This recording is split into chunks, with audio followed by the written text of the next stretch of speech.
The question here, are some pet products, which are sold in thousands of stores, harming and sometimes even killing cats and dogs? Investigative reporter Joel Grover has uncovered some alarming evidence, and tonight he's here with it. Joel.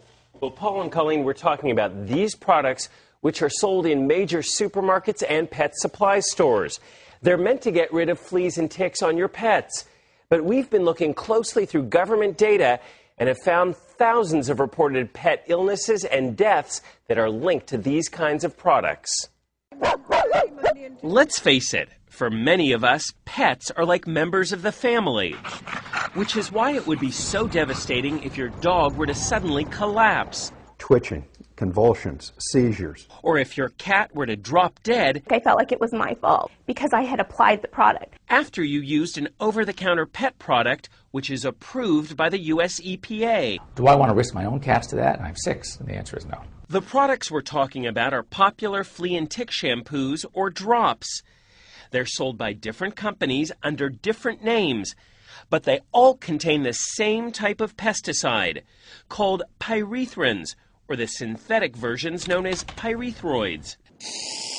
These are the same pesticides used in well-known products to kill bugs around your house. Is this completely safe? Yeah.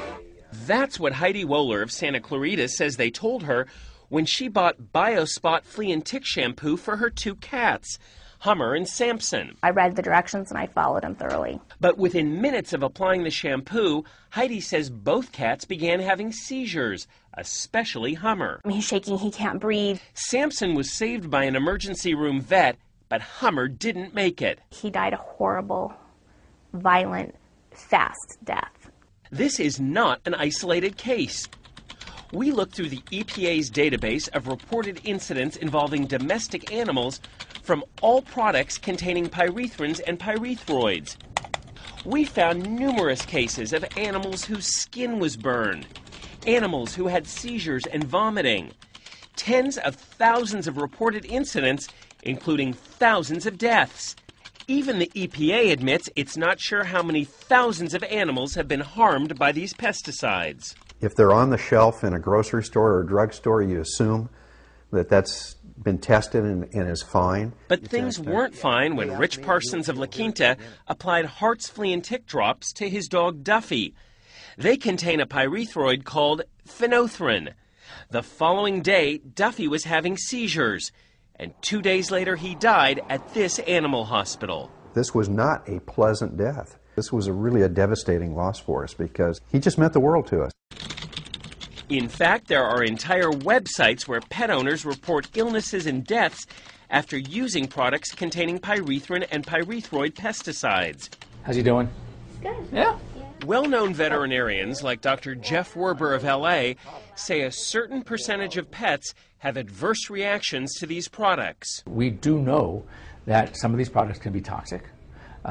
We don't necessarily know to what degree. That's why so many vets and groups like the Humane Society are speaking out against these products. There are absolutely safer alternatives generally across the board. But these companies all insist their products are safe. It's unconscionable. It's unacceptable. When Rich Parsons' dog Duffy died, his vet wrote that it was a reaction to the insecticide in the Hart's drops that contributed to the dog's death.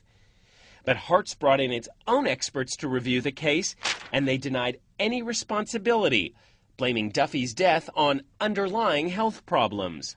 He's a perfectly healthy cat. And when Heidi Wohler's cat Hummer died, her vet wrote that based on the cat's symptoms, the pyrethrin in the BioSpot shampoo contributed to Hummer's death.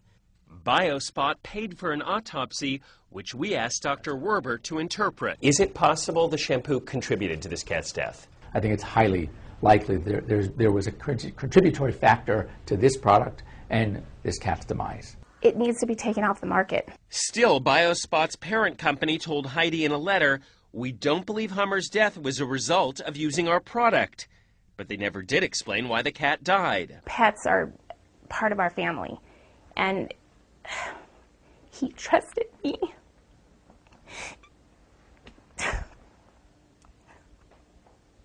So I, in turn, tried to do my best, and I trusted the product. The U.S. EPA tells us it has now begun a major review of these flea and tick products to make sure they're really safe. The EPA could end up taking action, such as requiring new labeling or even pulling certain products from the market. As for the companies in our story, they all claim their products are safe when used as directed. Hartz also told us its flea and tick products have the lowest number of reported adverse events compared to other brands. And Sargent says it is constantly looking for ways to improve the safety of our products. You can read the full statements from these companies on our website, NBCLA.com.